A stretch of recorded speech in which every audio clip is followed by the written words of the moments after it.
ہر آسانی سے پہلے مشکل بھی ہوتی ہے اور ہر مشکل کے بعد آسانی آتی ہے۔ کوئی بھی بھلائی یا اچھائی یا نیکی کچھ بھی اگر ہمارے دل میں ہے تو وہ اللہ تعالیٰ نے ہمارے والدین کے ذریعے ہمارے دلوں میں ڈالی ہے۔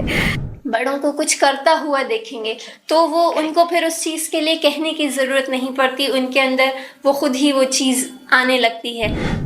اور جب کسی چیز کو صرف سننے سے اتنا اثر نہیں ہوتا، بلکہ کسی کو اگر وہ چیز کرتے ہوئے دیکھا ہو تو ایسا لگتا ہے کہ یہ چیز حقیقت میں بھی پاسبل ہے۔ اور ہم نے اپنے والدین کے اندر اسی چیز کو دیکھا، کوئی دوسری چیز نہیں دیکھی، یہی دیکھا کہ اللہ کے رسول صلی اللہ علیہ وسلم کے اخلاق مبارکہ ان کے اندر کس طرح سے رچ بس گئے ہیں، اور اللہ کے رسول صلی اللہ علیہ وسلم کا جو طریقہ ہم نے بڑے ہو کر پڑھا کتابوں کے اندر، وہ بچپن میں انہوں نے کس طرح عملی طور پر ہمارے سامنے اس کو پیش کر کے دکھایا، وہی سب چیزیں بنی ہمارے آج اس مقام تک پہنچنے کے۔ مقام تو کوئی نہیں ہے، لیکن جو کچھ بھی ہم ہیں آج اس تک پہنچنے کے لیے وہ ساری چیزیں ذریعہ بنی اور ہمارے کامیابی کے راستے کے لیے بنیاد بنی۔ وہ اس سے ایک واقعہ یاد آتا ہے کہ ہماری دادی جب حیات ہوا کرتی تھیں، ان کو ہم لوگ امی جان کہتے تھے۔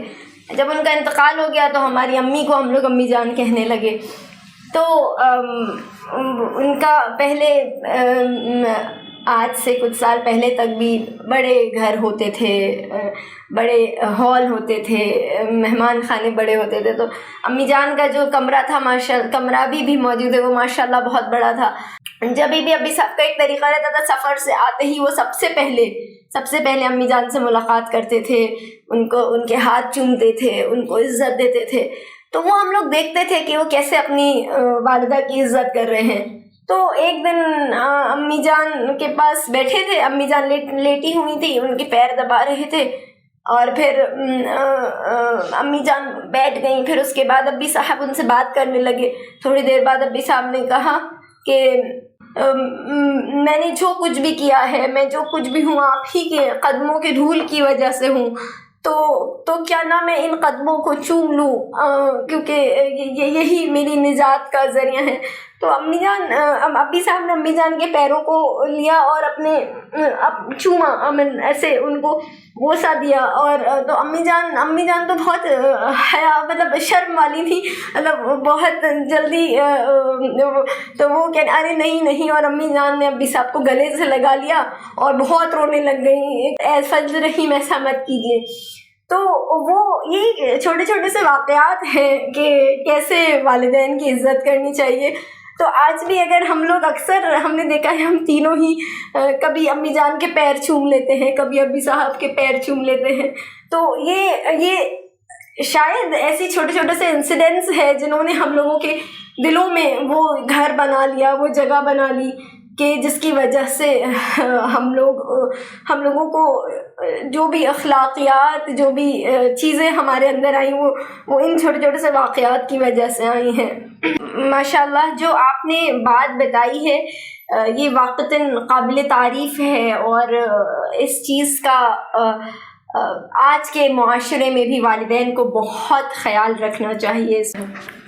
آپ نے امی جان کا ذکر کیا تو اس سے یہ بات ذہن میں آ رہی ہے کہ ہم لوگوں نے کافی وقت اپنی دادی، نانی اور نانا ان تینوں کے ساتھ بھی گزارا ہے۔ دادا دادی، نانا نانی جو ہوتے ہیں ان کا بھی بہت بڑا حصہ ہوتا ہے بچوں کی تربیت میں، کیونکہ والدین تو اکثر کاموں میں مصروف ہوتے ہیں۔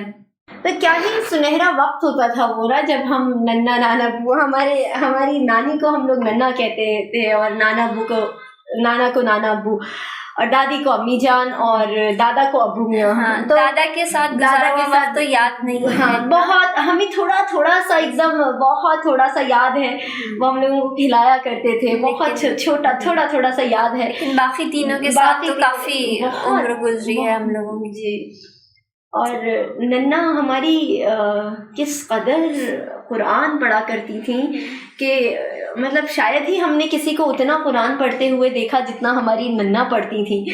اور نانا ابو کا جو اخلاقیات کا جو معاملہ ہوتا تھا وہ معاملہ تو شاید ہی بہت ہی کم لوگوں میں دیکھا. اپنا آ رہے ہیں شیروانی مطلب گھر آ رہے ہیں, کچھ بھی نہیں ہے ان کے پاس, کیا ہوا بھئی راستے میں کوئی دکھ گیا تھا, سویٹر نہیں ہے اس کو سویٹر دے دیا, آئے پیسے نہیں ہے جیب میں 1 روپیہ بھی, کسی کو ضرورت مند دکھ گیا تھا اس کو دے دیے. تو امی جان کا مسکرانا ہو, مطلب ہم تو واقعتاً آج بھی ہماری تمنا ہے کہ کاش ہماری ہنسی امی جان جیسی ہو جائے. کتنا سوفسٹیکیٹڈ طریقے سے وہ ہنسا بھی کرتی تھیں کہ ان کی ہنسی میں بھی ایک نورانیت تھی, ایک ویسا مسکراہٹ تو ہم نے شاید ہی کسی کا دیکھا اس دنیا میں. اور امی جان ماشاء اللہ, مطلب الفاظ نہیں ہیں ان کے لیے. ان کا آپ بتا رہی تھیں کہ انہوں نے ہمارے بچپن کو شیپ کرا, نانا نانی گھر میں اگر بڑے بزرگ ہیں تو ہمیں لگتا ہے کہ بچوں کا وقت ان کے ساتھ ضرور گزروانا چاہیے جتنا زیادہ سے زیادہ ہو سکے. اور اصل میں آج کل ایک اور مسئلہ ہے کہ بزرگوں کا ہم خود عزت نہیں کرتے ہیں, ان کو ایک تھوڑا بوجھ کی طرح سمجھنے لگے ہیں نا, کہ بڑے ہیں ٹھیک ہے, بہت ٹوکتے ہیں, بہت بولتے ہیں. ہاں, اور آج کل ایک یہ بھی تو مسئلہ ہے نا کہ سوشل میڈیا, موبائل فونز, یہ سب اتنے زیادہ عام ہو گئے ہیں کہ ہم ہر وقت ہمارا زیادہ سے زیادہ وقت اس میں ہی گزر جاتا ہے, اور ہم اپنے بڑے بزرگوں کو اگنور کر دیتے ہیں. تو یہ بہت امپورٹنٹ ہے کہ ہم اپنے جو بزرگ ہیں, بڑے ہیں, ان کو وقت دیں. ان سے بہت سیکھنے کو ملتا ہے. زندگی کی بہت ساری چیزیں جو ہمیں کتابوں میں نہیں ملتی, کیونکہ انہوں نے 70-80 سال اپنی زندگی کے 60 سال 70 سال تجربات میں گزارے ہیں.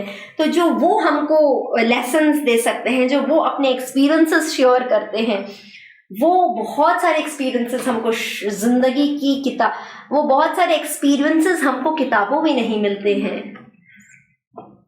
اور ایک بات یہ بھی ذہن میں آ رہی تھی کہ جیسا کہ آپ نے کہا تھا کہ امی ابی صاحب ہم لوگوں کو کبھی بھی بہت سختی نہیں کیا کرتے تھے, تربیت کے معاملے میں پیار سے سمجھایا کرتے تھے. لیکن ہمیں یاد ہے کہ کچھ چیزیں ایسی ہوا کرتی تھیں جن پہ وہ ہم لوگوں کو پتہ تھا کہ یہ کام تو بالکل بھی نہیں کرنا, کیونکہ کرا تو ابی صاحب اور امی جس لیول کا ناراض ہوں گے تو ہم لوگوں کی وہ کام کرنے کی ہمت ہی نہیں ہوا کرتی تھی. تو جیسا کہ ابھی حبیب الرحیم نے کہا تھا کہ آگ میں اگر بچہ جا رہا ہے تو اسے تو ہم کسی بھی طرح بچائیں گے. نہیں, صحیح بات ہے کہ جو دین کے معاملات ہوتے تھے اس کے اندر وہ اس طرح سے سختی کرتے تھے جیسے کہ ان کے نفس کے اوپر کوئی بات آ گئی ہو, اور جو تھوڑے سے مباحات ہوتے ہیں یا جو بہت زیادہ حلال و حرام سے جن کا تعلق نہیں ہوتا, لیکن بہرحال وہ اچھی چیزیں نہیں سمجھی جاتی, ان کے اندر وہ نرم پہلو تربیت کے اپناتے تھے. اور جو دین کی بنیادی چیزیں ہیں, نماز, روزہ, زکوٰۃ, اسی طرح جو ہے قرآن کی تلاوت, ان سب معاملات کے اندر وہ ان کی ہمیشہ بچپن سے سختی رہی ہے. اور اس سلسلے میں تو کئی بار ہمارے اوپر بچپن میں ہمیں یاد ہے کہ بہت مرتبہ تنبیہ بھی صرف اسی سلسلے میں ہمارے ساتھ ہوئی ہے. اور باقی دوسری اگر کوئی چھوٹی موٹی غلطیاں ہو جاتی تھیں بڑے چھوٹے کے معاملے میں, تو اس میں نرم پہلو اور تربیت کا اور سمجھانے کا, افہام و تفہیم کا پہلو رہتا تھا. ہم لوگوں کے اوپر جو سختی زیادہ اگر ہوتی تھی تو وہ نماز اور قرآن کے لیے زیادہ ہوتی تھی.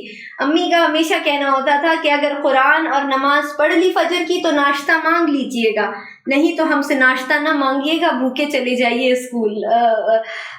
اور امی کو تو اکثر مطلب امی یہ پریکٹیکلی کر کے دکھاتی تھیں کہ قرآن نہیں پڑھا تو نو فوڈ فار یو, کھانا نہیں ملے گا بھیا, کھانا نہیں ملے گا بیٹا, نماز اور قرآن پڑھ لیا صبح اٹھ کر تو آپ کو ناشتہ مل جائے گا. اور ابی صاحب کا یہ رہتا تھا کہ صبح فجر کی نماز کے ساتھ ساتھ اشراق تک ذکر میں بھی بیٹھنا ہے, قرآن کی تلاوت بھی کرنی ہے اور معمولات پورے کرنے ہیں, اور اشراق کے بعد پھر کوئی کام میں لگنا ہے. جی بالکل.